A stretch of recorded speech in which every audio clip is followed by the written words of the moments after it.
You asked me to say what I think is wrong with psychiatry, and I think the main problem is the following.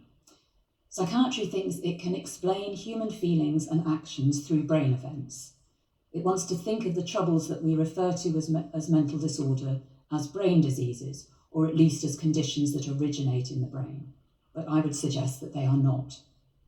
And I know everyone will say, we're good psychiatrists, we have a biopsychosocial model, we don't reduce everything to biology, but the biopsychosocial model doesn't actually combat reductionism. If you think that biology has a causal role in mental distress, rather than just thinking that we're biological creatures, so everything we do involves our brains, then it is really a biological approach because biology trumps everything else. If something is caused by a biological state or event, like a genuine disease, then it is no longer a human feeling or action. It is a biological or bodily state.